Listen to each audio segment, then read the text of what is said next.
guys, please supportahan nyo naman.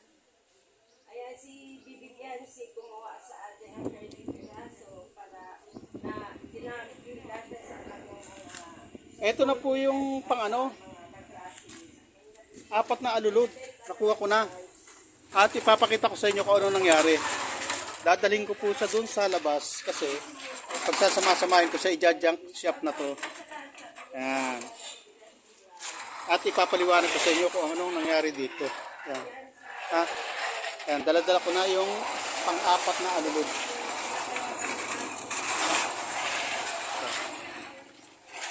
Paliwanag ko sa inyo mamaya kung ano ang nangyari sa alulod ng bahay ni Biancy. Ang alulod na nadurog. Ayan. Ito po siya. Ngayon ay dala-dala ko ang alulod. Ito. Ayan. Liwanag ko sa inyo.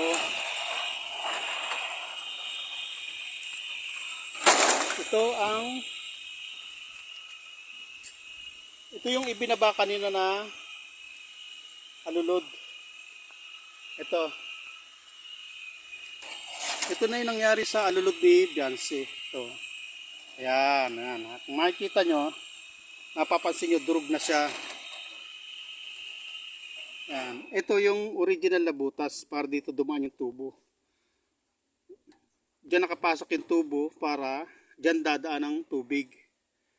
Pero ang nangyari sa kanya ay hindi na siya madadaan ng tubig dahil dito mismo ay wasak na mismo. Ayan. Ito, wasak na yan, durog na yan. At ito po yung sa dulo, yung kabilang dulo. Ito po yung kabilang dulo ng alulod. Ilalagay na po natin sa gilid para hindi makasagabal. Ayan. Sira-sira na po siya. Ayan. Ayan. Yan yung kabilang dulo. Tapos ito yung bandang gitna sa dulo. Ayan. Durog na rin po siya. Ayan. Kita nyo? Ito yung alulod mismo. Ayan o. Wasak-wasak ang alulod. Ayan o. Ito yung bandang gitna. Yun yung dulo. Yan yung kabilang dulo. At ito yung kabilang gitna. Kasi dalawa yung gitna eh. Dalawang putol yung gitna. Bali, apat na putol sila. Ito yung pangalawang gitna. Yan. Ayan. Kung napansin nyo, wasak na. Yan po ay durog na.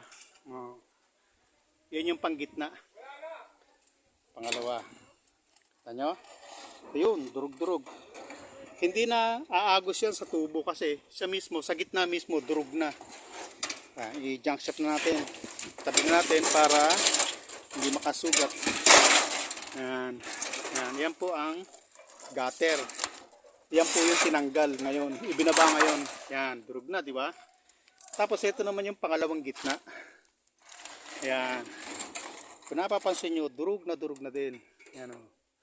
Wala nang silbi yan. Kumbaga sa parang wala nang gutter yung bubong. Dahil yung gutter, wala nang silbi dahil wasak-wasak na. Yan o. Kita nyo? Hindi lang ang kayang lumusot dyan ay tubig. Kahit bola, kayang lumusot dyan. Yan na. Makabato, kayang lumusot dyan. Ito yung pangalawang gitna. Tatlong parts na siya. Yan. Ang gutter ng bubong ng bahay ni Biancy. Yan. Kasi ito naman yung kabilang dulo. At ito yung original na butas din. Na dapat dyan ay lulusutan ng tubo. Dyan dadaan mismo yung tubig na manggagaling sa bubong papunta sa alulod.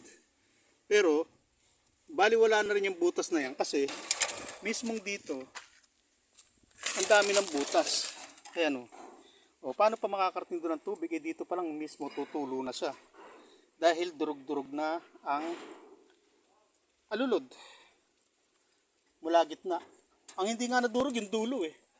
Kung alin pa yung dulo na dapat na pinupuntahan ng tubig, yun pa yung buo. At itong gitna na dapat na hindi na iimbak ng tubig, durog na. Ayan, kita nyo? I-junk shop na natin yan. At may ipapakita pa ako sa inyo isa na Kung saan? Anong nagtatago? Ako kaya humila nung alulod. Pambira to, ipapabas mo na naman ako. Pambira to si paring Mil. Ako humilan to, kung wala ako rito, walang hihilan nito. Mababas na naman ako nito. Ayun o, Sir Di Federico, nangangantsaw na naman. patayo tayo dito sa likod, nagtatago sa ilalim ng puno ng mangga. Ipababas na naman ako. Hindi niya kasi nakita kung paano ko hinila yung alulod na to. Kung wala ako rito, sino dadampot na ito? Pambira yan. Ito, bis. Halika, titikim ako sa'yo. Tignan mo kung okay na sa'yo. Mamaya na. Ngayon na! Oh, Titimplan ko ay. sige. Titimplan daw ni Kuya Mil. Mamaya ipapakita pa ako sa inyo. Pambira to si paring Mil. Ipapabas na naman ako. Wala na naman daw akong ginawa. Ewan kaya nagdodokumento kung anong nangyayari dito sa baba.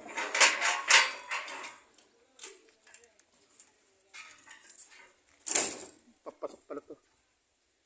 Ayan, nandiyan sila sa taas. Oh. Dokumento mo daw. Teka lang. Mamaya may ipapakita ko sa inyo. Tignan mo lang kung anong kulang. Yun, kutsara. Tama? Kung wala ako rito, walang titikim nito. Hindi malalaman kung anong lasa ng kakain ng mga tauhan namin. Naku po, napakasarap. Nahumba. Huwag mo nang bulahin. Pare Ano? Ano ang lasa? Sakto-sakto. Ha? Yung manamis-namis na maalat-alat na Maasim-asim. maasim-asim na yun, kompleto. Nakita nyo Ayan. Pare, huwag mo mo siraan. Ang laki ng papel na ginagampanan ko sa baba. Alam niyo po mga kalingap, Nagpaliwanag pa. malaking tulong po yan si Federico dito. Ano? Sabi sa inyo Po, kung wala pong tumitingin dito sa mga ginagawa namin, hindi po magiging maganda ito. Yan, tagatingin lang po yan. Pambira ka, tinira mo rin ako Teka, tas mo na ako. Akala ko ba may maganda sasabihin para sa akin. Tumira pa rin sa huli. Eto, mamaya may dokumento ako sa inyo Okay na ha? Okay na lasa. Sarap ng pagkadali. Pero yung pagkadali sa akin, masama. Mababas na naman ako nito. Ayun. Ayun na sila. Ayun, ang mga butihing karpentero natin. Yan ang nagbaba ng alulod. Tinanggal lang. Ngayon, ikakabit nila yung alulod na. Kung baga sa kung hindi nakakaintindi sa iba yung mga Inglesera, gutter. Yan. Maglalagay sila ng panibagong gutter. Dahil itong gutter na ito ay durug-durug. Yan durug-durug na.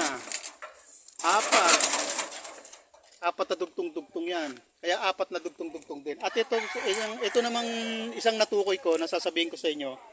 Ito naman yung dinaanan ng tubig na papunta sa Kisamini, Beyonce. Medyo mainit pero tingnan natin kung maipapakita ko sa inyo. Ito siya. Kung napansin nyo, itong bubong na ito yung pinagdugtungan. Ito. Sa mismong dugtungan, ayan butas. Yun, butas. Nakita nyo, butas. Butas yan, dinaanan na rin ng tubig yan, kinalawang. Ibig sabihin, kaya kinalawang, naimba ka ng tubig. Yan. Diyan pa lang, lumusot na yung tubig na nanggagaling doon. Di ba? Diyan pa lang, lumusot na yung tubig.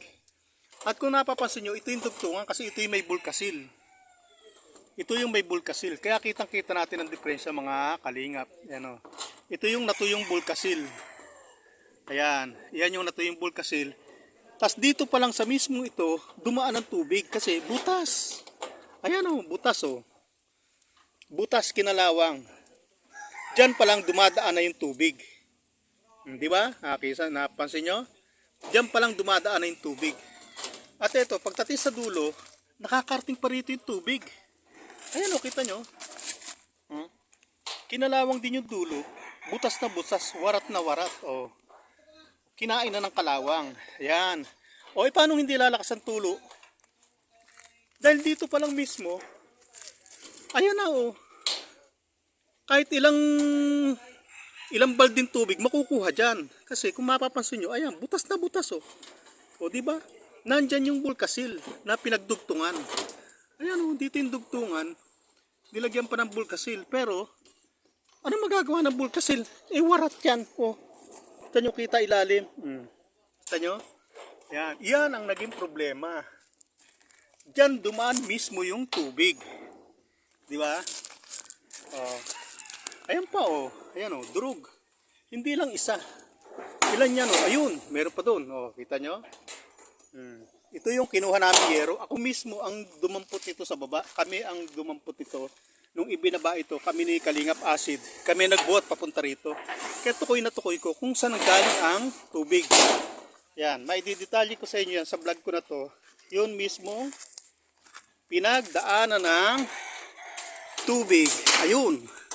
O, kita? Ayan ang dugtungan. O. Kitang-kita. Yan, o. Diyan dumaan yung tubig na tumatagas papunta sa kisame ni Beyonce. O, paano mga kalingap? Tukoy na natin. Babay na.